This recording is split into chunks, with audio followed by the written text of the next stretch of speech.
Poesia, por J.D. O'Hara, tradução portuguesa de M. de Oliveira, editorial Verbo, Lisboa, São Paulo, canal Le Conde. Caros ouvintes, caso gostem do que aqui é lido, adquiram o livro.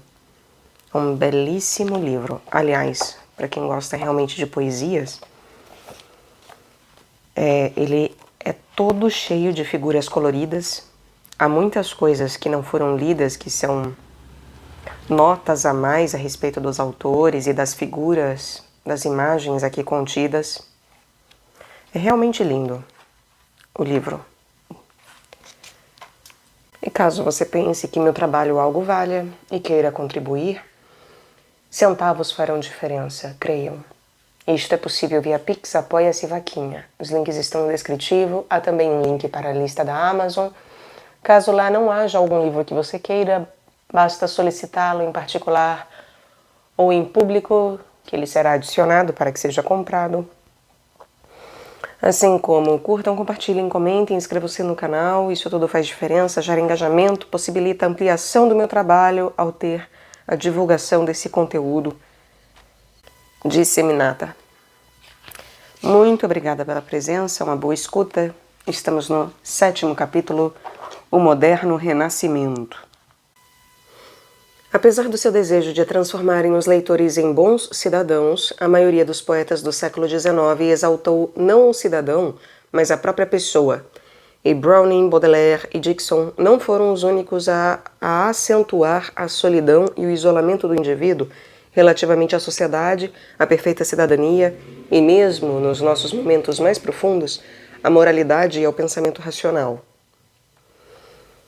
Como disse o historiador americano Henry Adams, a mente recorre à razão por falta de treino. E os artistas do século passado treinaram os seus leitores a encontrarem muito mais do que a razão nas suas mentes. Esses artistas acentuaram também o seu próprio isolamento e diversidade. Os poetas e trovadores dos primeiros tempos eram agora substituídos por indivíduos solitários. E John Keats resumiu essa mudança quando escreveu que uma obra de arte é um ato social de um homem solitário. Este sentido da solidão irracional, juntamente com o fato de se ter dado realce à diversidade dos estilos poéticos e à insignificância da vida pública, constituem a principal herança legada aos poetas do século XX. O nosso século é um século de superpotências, terceiro mundo, guerras internacionais e conflitos econômicos, conformismo imposto ao pensamento e ao comportamento, e um destino patente até nos jornais diários. Num tal século, essa herança poética pode parecer inteiramente inútil, como ações de uma fábrica que já não está em elaboração. Na verdade, porém, uma herança extremamente valiosa, quase um talismã mágico contra muitas das principais doenças da nossa cultura.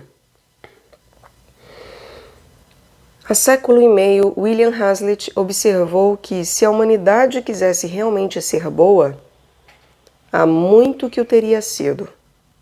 Mas, exceto na medicina e na técnica, não progredimos. O nacionalismo tem sido uma causa persistente de luta econômica, política e militar, especialmente desde Joana d'Arc, mas todos os anos surgem novas nações. A guerra tem sido considerada não uma atividade heróica, homérica, mas um meio selvagem de lutar por vantagens econômicas e políticas. E, contudo, ainda hoje é celebrada. Está provado ser a obediência a regras exteriores um substituto fraco e psicologicamente perigoso da moral interior e individual, mas a lei e a ordem penetram nas nossas vidas. E embora o espírito individual, evoluído, esteja na base de uma vida aceitável, os nossos sistemas educativos, tal como são, ainda acentuam o conformismo, a obediência das massas e o respeito pela autoridade. Contra estas e outras influências, todas elas perigosas para a alegria do nosso inseguro caminhar através do tempo e do espaço, a poesia deste século proporciona uma defesa, se não garantida, pelo menos valiosa. Os poetas do século XX têm procurado preservar e fortalecer a nossa preciosa individualidade, falando as nossas faculdades e sentimentos pessoais. Mas precisamente porque essas faculdades e sentimentos estão tanto no âmago do homem, tornaram-no consciente ao mesmo tempo do eu individual e de uma fraternidade muito mais autêntica e valiosa do que a desses arbitrários grupos sociais impostos pela raça, o sexo, a cor, a nação ou o credo. Numa época em que muito da nossa herança cultural tem sido depreciado ou ignorado, e em que fontes de verdade totalmente novas e inexploradas se abriram largamente ao mundo ocidental, muito particularmente às artes e religiões do Oriente, os poetas têm se esforçado por abrir a nossa consciência tanto aos velhos como aos novos valores. No seu monumental Quatro Quartetos, por exemplo, T.S. Eliot reúne mitos cristãos, a história inglesa do século XVII, Alice no País das Maravilhas, o Bhagavad Gita e uma vasta série de poetas e místicos. Não o faz para exibir os seus conhecimentos, mas para acentuar a unidade que regula a nossa aparentemente fragmentada acumulação de imagens e verdades, tarefa realizada, em muito maior escala, por Ezra Pound, nos seus Cantos. Para Eliot, o cristianismo foi uma fonte primordial de ideias e imagens. Para Pound, foi a história. Para Yeats, as verdades herméticas do pensamento oriental e da Kabbalah. Para Wallace Stevens, as descobertas dos poetas românticos e dos pintores. Há, evidentemente, outras fontes e muitos outros poetas para as explorarem. Desde a era isabelina, que a poesia, especialmente a inglesa, não encontrara vozes tão maravilhosas e tão diversificadas como neste século. Embora seja uma época em que os sistemas, nacionalismo, capitalismo, fascismo, comunismo, entre outros, dominam completamente a vida pública, é também uma época em que os tradicionais sistemas social, político, econômico e religioso são cada vez menos persuasivos.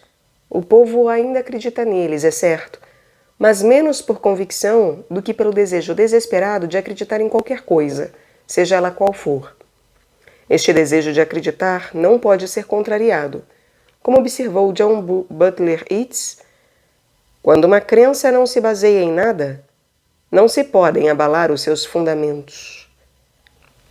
E muitos dos nossos poetas mostram, assim, pouco interesse nesses temas empolados, preferindo confiar na experiência imediata, porém fragmentária, e escrever pessoal e liricamente sobre momentos isolados da existência.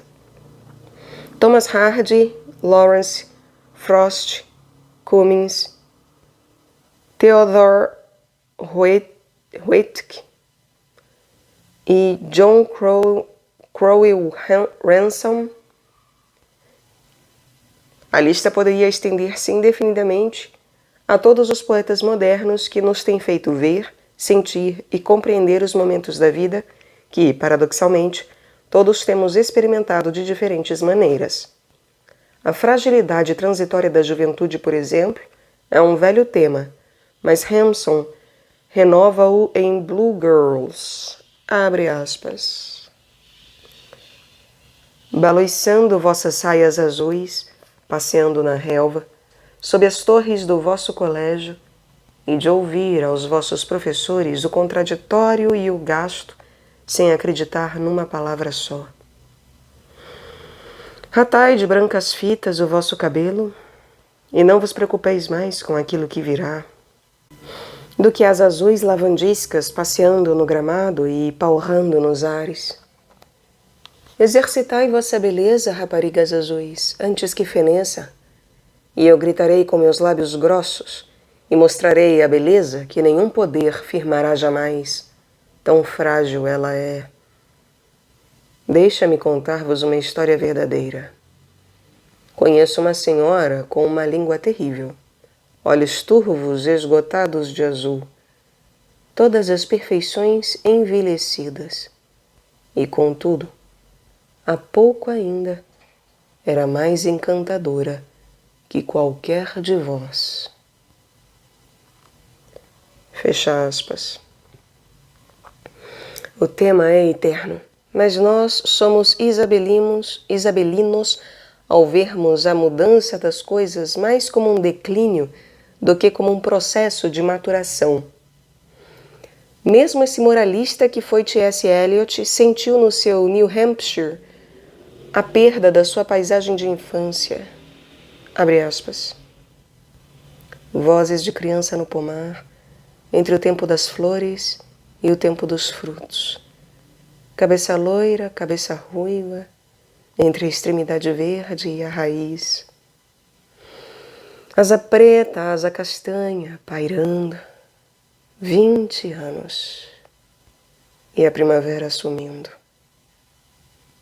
Desgostos de hoje, desgostos de amanhã, sufocam-me.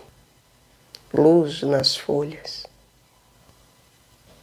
Juntai, baloiçai, primavera, cantai.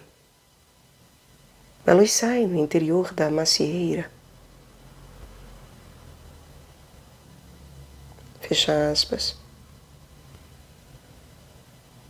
Ambos os poemas são ocasionais, isto é, focam momentos específicos, experimentados ou imaginados pelo poeta. A poesia mais relevante visa, porém, muito mais longe. Tradicionalmente, o poeta que pretendia falar, enfim, sobre grandes problemas, escolhia ocasiões de alto significado político e militar e personalidades de dimensão histórica. Na nossa época, somos céticos quanto a esses indivíduos e ocasiões, e os nossos poetas têm se voltado com frequência para outros meios de exprimir as suas percepções e a sua verdade. Muito caracteristicamente, tem passado a usar símbolos. Apesar do seu nome pomposo, os símbolos são, na realidade, coisas simples. Todos os usamos com frequência e dificilmente poderíamos dispensá-los. Para o poeta, constituem uma maneira de evitar as limitações da poesia circunstancial, da individualidade e do subjetivismo, enquanto permanecem no mundo do espírito. Um pássaro, uma árvore, um rio são em si próprios objetos simples, naturais. Mas quando lhes acrescentamos os significados que o homem lhes atribuiu através dos tempos, tornam-se magicamente naturais e humanos. Swinburne, por exemplo, assegura-nos que a vida não dura sempre, recordando-nos que até o rio mais fatigado serpenteia por qualquer lado direito ao mar. Esta imagem do rio exprimia não tanto a concepção pessoal de Swinburne, mas uma crença geralmente partilhada e, assim, não nos admiramos de que ele fale sobre rios. Compreendemo-lo imediatamente. A vida é como um rio. E quando os católicos visionam o Espírito Santo como uma pomba, ou os anjos com asas, também não ficamos surpreendidos. Os ares parecem ser o domínio natural do Espírito, e os pássaros dominam os ares. A simbologia cristã afirma que Jesus nasceu de uma pomba e de Maria, e a mitologia grega sustenta que Leda e Zeus geraram Helena de Troia, tomando Zeus a forma de um cisne. Ambas as histórias parecem, à primeira vista, incompreensíveis. Em ambas, o espírito combina-se com a fertilidade da mulher para personificar as verdades respectivas.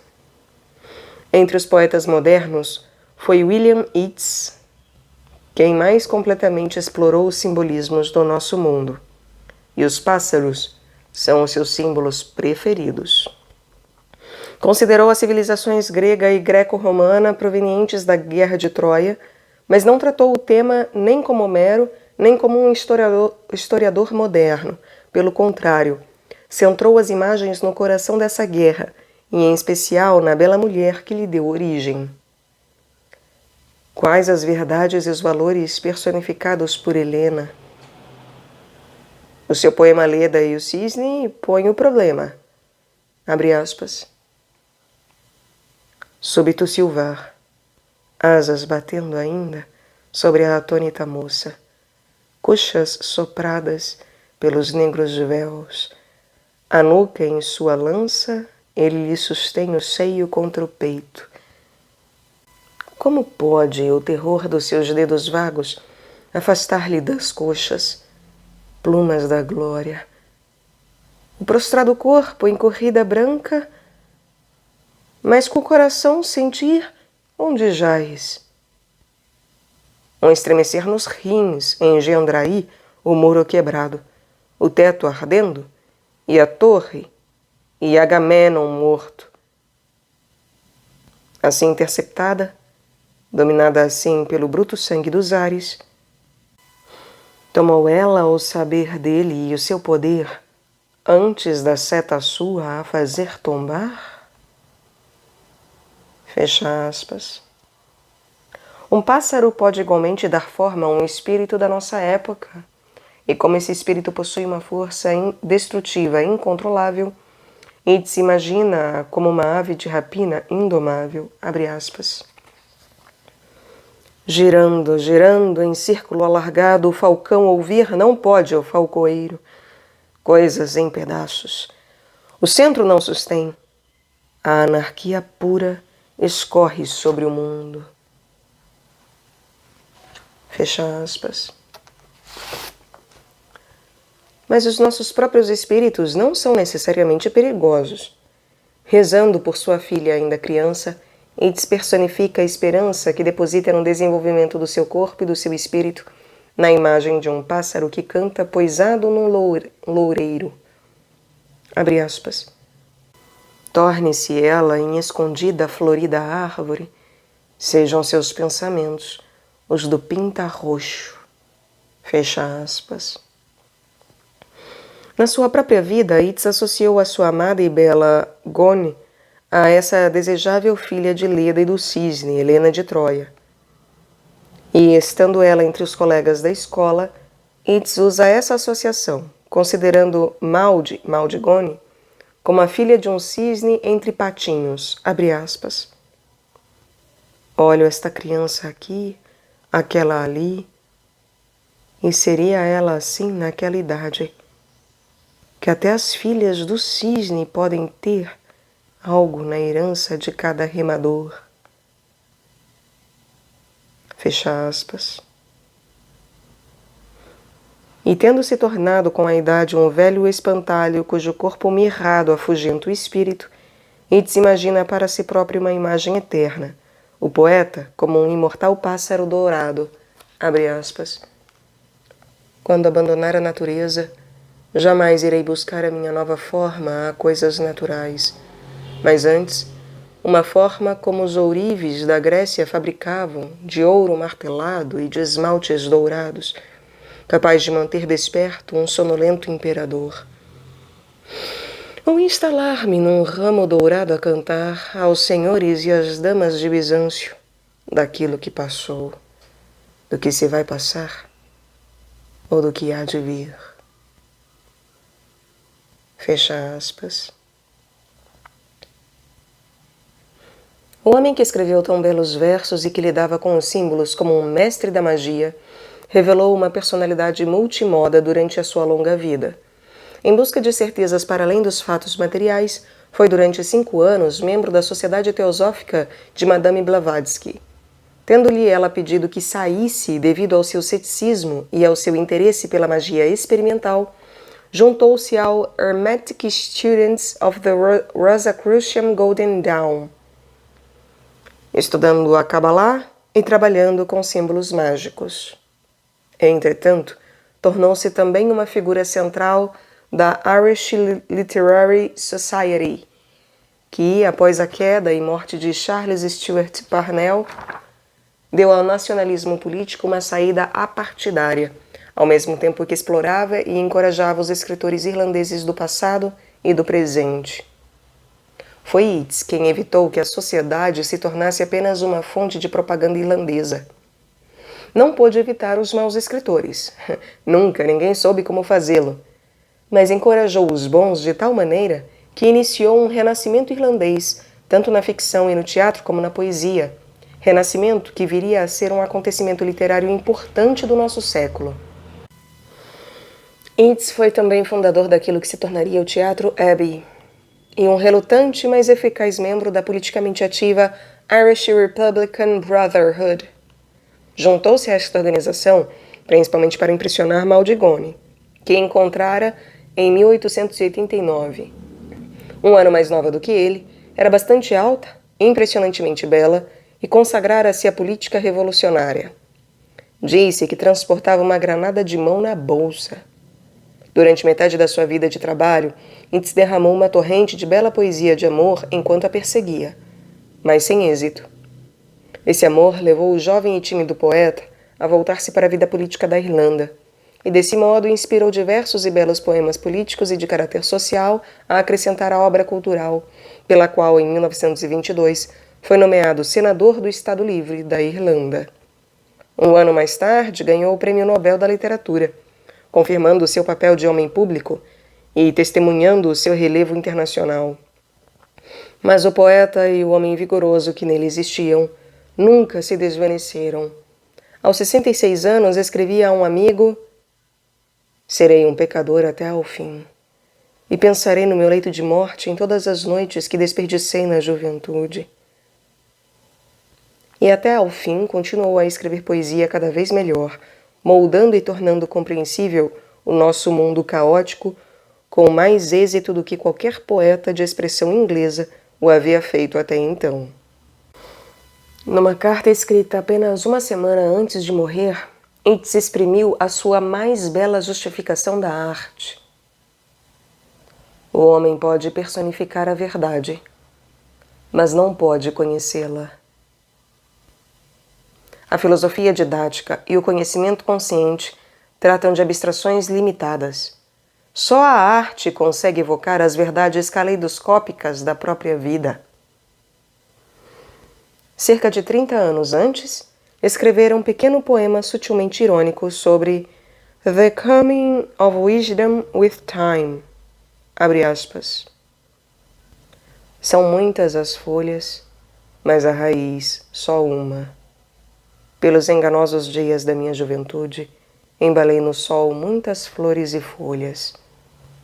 Posso agora estiolar no culto da verdade. Fecha aspas. Com o tempo, Yeats veio a aprender e a ensinar-nos que as folhas e as flores são tão verdadeiras como a raiz, e que as mentiras da nossa juventude são tão válidas, se não tão duradouras, como as enraizadas verdades da nossa velhice. Todas nos representam, embora nenhuma consiga resumir-nos. Com os seus símbolos, Yeats não se limitou certamente a evidenciar as suas implicações individuais. Transformou-os em formas coerentes e elaborou interpretações da vida, em especial na sua obra em prosa, A Vision. O resultado tem sido muito mal interpretado. A redução do mundo material aos 4 elementos, terra, ar, fogo e água, o haver circunscrito a expressão a símbolos como flor, pássaro, vela e peixe, e a sua ritualização do fluxo da vida segundo as fases da lua, ou a interação de círculos, tudo isso mereceu e ainda hoje merece o desdém de muita gente de idade e convencional. Mas intriga os jovens, e com razão, porque esses tipos de existência clarificam e entrelaçam experiências e percepções que, na juventude, são necessariamente fragmentárias e parciais. Yeats não era um homem insensível ou abstrato, mas sabia que certas espécies de conhecimento só podem exprimir-se em termos gerais. E mesmo em A Vision, usou profusamente as imagens para manter essas generalidades em contato com a nossa sensual e imaginativa experiência da vida. A sabedoria da poesia é difícil de definir. Muitas vezes confunde-se com os acontecimentos e os ideais de um poema. E muitas também é considerada como um credo imperioso. Yeats conserva-se lúcido. Na introdução de A Vision, escreveu: alguns perguntarão se acredito na existência real dos meus ciclos do Sol e da Lua. A sua surpreendente resposta depende da distinção entre crença e a estrutura do pensamento. A essa pergunta só posso responder que, se por vezes, subjugado pelo milagre como todos os homens devem sentir-se quando no meio dele, tomei essas fases à letra, a minha razão depressa recuperou, e agora que o sistema se tornou claro na minha imaginação, olho-as como combinações estilizadas de experiência, comparáveis aos cubos no desenho de Lewis e aos ovoides na escultura de Brancusi. Ajudaram-me a reunir num pensamento linear realidade e justiça. Realidade e justiça. O que é e o que deveria ser. Escreveu Yeats: a sabedoria é uma borboleta e não uma triste ave de rapina. E a realidade e a justiça são os extremos entre os quais ela esvoaça. O poeta que mais se assemelha a Yeats na sua demanda dessa borboleta é Wallace Stevens, advogado e vice-presidente de uma companhia de seguros de Hartford, Connecticut. A sua exuberante linguagem não tem paralelo entre os poetas americanos, tal como seu firme sentido de realidade do pensamento. A maior pobreza não é viver num mundo físico, escreveu. Mas esse mundo físico é simplesmente a condição necessária do pensamento, não um fim em si próprio. Abre aspas. O poeta, galgando por entre lojas de charutos o almoço de Ryan, chapeleiros, seguros e remédios, nega que a abstração seja um vício, exceto para o fato. Estas são as suas muralhas infernais, um espaço de pedra, de base inexplicável e cumes excedendo os possíveis adjetivos. Um homem, a ideia de um homem, este é o espaço, a verdadeira abstração em que ele se passeia. A era da ideia do homem, caídos a máscara e o discurso de Virgílio, é aí onde ele se passeia. Fecha aspas. A descrição do poema é bastante objetiva. Stevens dirige-se ao trabalho, compondo durante o caminho, e, à chegada ao escritório, ditava o resultado à sua secretária, que muitas vezes há de ter ficado surpreendida. Certo poema começa com uma garnizé irritada e invejosa, tentando derrubar um galo emproado. Abre aspas. Chefão enfucande, ascande, cafetande com penas de hienas. Para!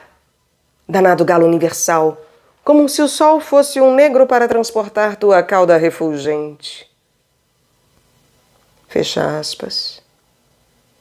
O galo é qualquer pessoa com uma imaginação viva e brilhante, especialmente o poeta. Para essas pessoas, o mundo exterior brilha com muito menos intensidade que as suas próprias mentes. O mundo serve-as, e não elas ao mundo. E as pessoas vulgares, como a galinha, acham isso irritante. Mas Stevens elogia sempre a imaginação. É inesgotável, perigosa e inefavelmente compensadora. E conserva-nos despertos para essas delícias inesperadas da vida, que não podem planear-se ou programar-se. Abre aspas.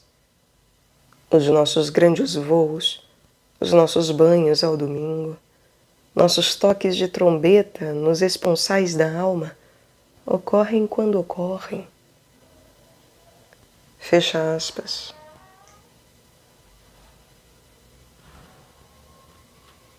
Mais importante ainda, Stevens recorda-nos que a mente criadora é o seu próprio espaço.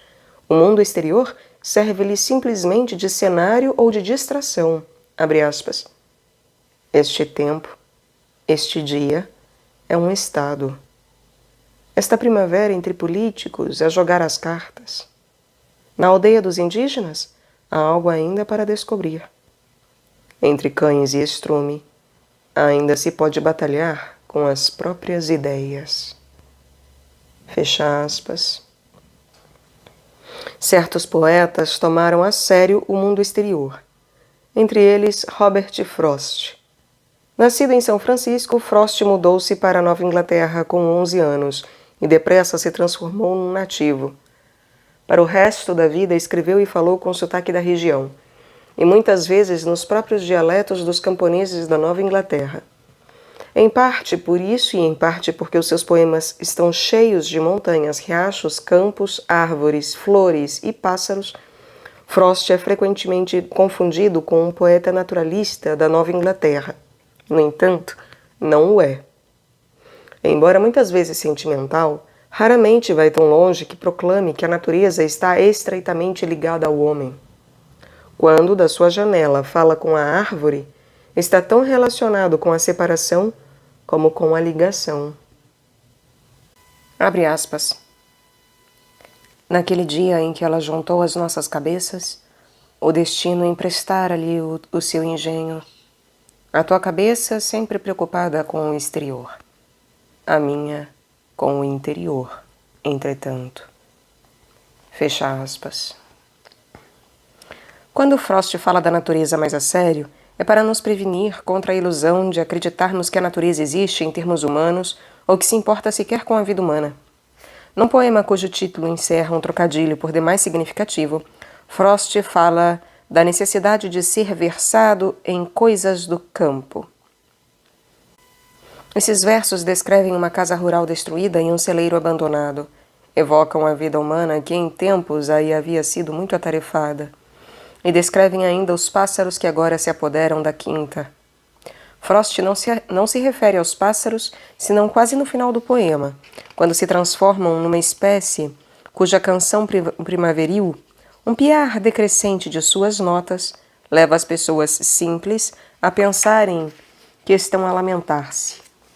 Mas o poeta sabe o que faz e usa a linguagem específica para significar, em geral, a indiferença da natureza relativamente às coisas dos homens. Abre aspas. Para eles nada era verdadeiramente desagradável, mas embora rejubilassem no ninho onde se acamavam, havia que ser versado nas coisas rurais para não acreditar no choro daquele papamoscas. Fecha aspas. Com muita frequência, as imagens naturais dos seus poemas são simplesmente os adereços de palco com que Frost ilustra e desenvolve estados psicológicos. É o mais admirável poeta lírico de expressão inglesa do nosso século, e as suas melhores líricas melancólicas exprimem essa singularidade na beleza que entregou Bacon e Baudelaire. To Earthward começa com uma evocação encantadora, mas convencional do amor juvenil, abre aspas.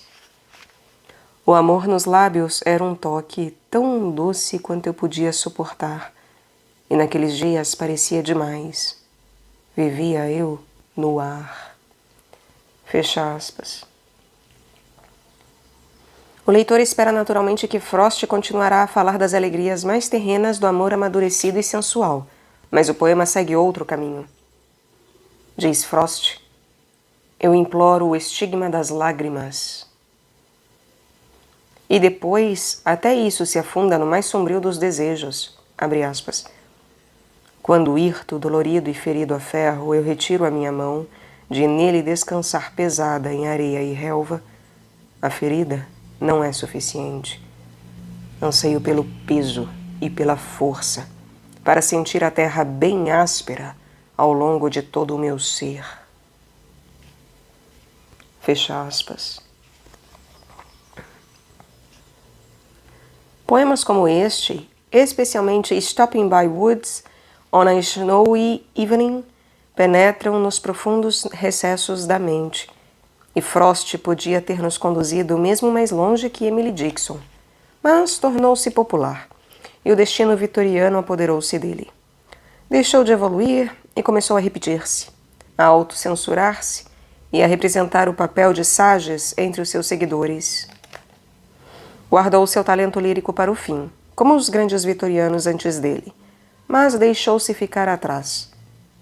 Como diz um dos seus títulos, não foi nem longe, nem fundo.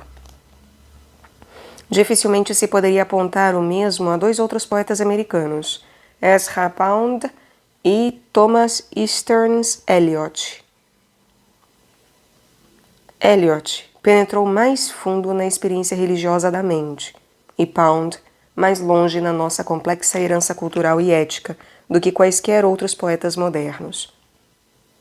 Como o jovem poeta Coleridge, largamente lido, descobrira e fomentara a poesia de Wordsworth, também Pound, o explorador literário, pairou paternal e professoramente sobre o jovem Eliot, angariando-lhe auxílio financeiro e editores, e dando-lhe livre e desinteressadamente o conselho que, por exemplo, transformou a prolixa e volumosa versão original de The Waste Land no poema sucinto e elíptico que é. Enquanto Yeats, a quem Pound deu também conselhos extremamente valiosos, explorou a evocação de símbolos naturais, Pound e Eliot exploraram a nossa herança cultural consciente, em especial na literatura. Como brilhante aluno de Harvard, Eliot viajou pela Europa pouco antes da Primeira Guerra Mundial. Respirou a sua perturbação cultural e a sua decadência moral e procurou assumir a pose do dandy baudeliriano, sofisticado. Durante a guerra, fixou-se na Inglaterra, foi funcionário de um banco, fez um casamento infeliz e iniciou a viragem para um sentido religioso da vida. Quando regressou aos temas da inquietação e decadência em The Waste Land, encarou suas características não como sintomas de uma queda na vida moderna, mas como manifestações típicas de existência religiosa e psicologicamente doente através da história. A perversa e estropiada sexualidade que atribuiu no poema de Belladonna, Leo e as Jovens Operárias, faz eco à de Cleópatra, da Rainha Isabel e da amante de Enéas, Dido. O pecado impregna a história, e só a redenção nos pode salvar dele. A redenção evocada na rapariga de Jacinto, na canção do Roxinol e na possibilidade de chuva. Mas não vem chuva para Tiresias, o múltiplo protagonista do poema, e a graça só lentamente desce sobre o seu autor. Por volta de 1935, escreverá Ash Wednesday, Journey of Maggie, e o primeiro de seus 4 quartetos, uma meditação sobre a graça e a redenção do pecado e do erro, e a mais bela das suas obras. Entretanto, o seu velho companheiro das letras enveredara por um caminho muito diferente. Como Eliot, Pound trocara a América pela Europa, tendo se encontrado em Londres em 1914, e uma vez aí, tornou-se o maior impulsionador da arte do nosso século. Não só pôs generosamente os seus talentos a serviço de Yeats, Eliot e Frost, e de muitos outros, como mergulhou em debates como pintura, escultura e música, e agitou de um modo geral o mundo da arte.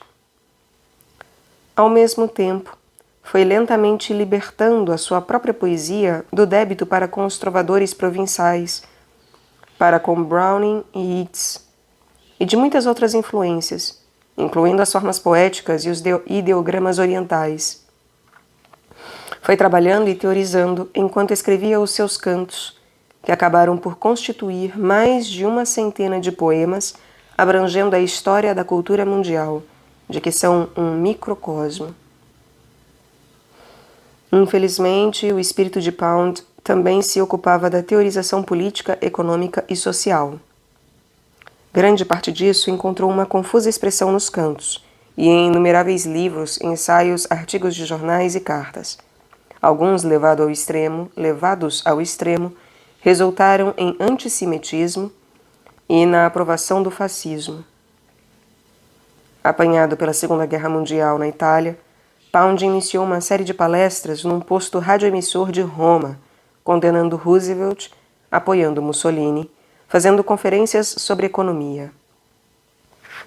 Quando o exército americano entrou na Itália, foi detido, acusado de traição e preso num campo de prisioneiros próximo de Pisa, onde escreveu alguns dos seus mais belos cantos. Nunca foi julgado. Em vez disso, foi internado nos arredores de Washington, no Hospital Santa Elizabeth, para loucos criminosos, até 1988, data em que os seus parentes o levaram de novo para a Itália. Morreu em Veneza, em 1972, tendo mantido por algum tempo um quase total silêncio literário e humano. Pound deixou, especialmente nos cantos, um legado que os poetas continuarão a estudar e a imitar durante anos. E entre a sua frequente incoerência e ininteligibilidade, entre as línguas que utilizou do grego ao chinês, entre todos os nomes, citações, traduções e imitações, deixou descrições, imagens e advertências capazes de comoverem os leitores menos preparados. Yeats, Pound, Eliot e Stevens constituem a crista da onda da poesia que se espraiou do século XX com Mallarmé, Valéry, Pessoa, Hugh, Frost e Thomas Hardy, e que cessou com W.H. Auden e Dylan Thomas. Embora os seus sucessores não falassem tão extensa e grandiosamente sobre a condição humana, nem mesmo Allen Ginsberg, Charles Olson e Federico Garcia Lorca, o nível da poesia ocidental e a qualidade e originalidade dos poetas, individualmente, continuaram a ser bastante elevados. Nenhum poeta nos mostrou alguma vez o universo numa página de versos ou deteve a eternidade num poema. Mas no seu penúltimo canto, Pound refere claramente a ilimitada aspiração e a necessária humildade da poesia. Neste canto, rodeia-se de outros poetas, exprime a sua admiração por Charles Laforgue, cita o verso de Dante sobre o grande círculo de sombra, e depois, como Wallace Stevens, continua a justapor o ideal e o real. A visão da Madonna por sobre a ponta dos charutos, dominando o pórtico. Aí, entre os poetas e os seus universos, Pound reúne os cantos. Abre aspas. Trouxe a grande bola de cristal. Quem a pode levantar? Podes tu entrar na grande bolota da luz? Mas a beleza não é a loucura. Os meus erros e fraquezas ficam comigo. E eu não sou um semideus. Não posso torná-los coerentes. Fecha aspas. Mas, se nem mesmo Pound consegue tornar coerente o nosso mundo caótico, pode ainda terminar a obra da sua vida exprimindo simultaneamente a frágil inconsequência da poesia e o seu possível poder mágico. Abre aspas. Uma pequena luz, como a da candeia rústica, para reconduzir ao esplendor.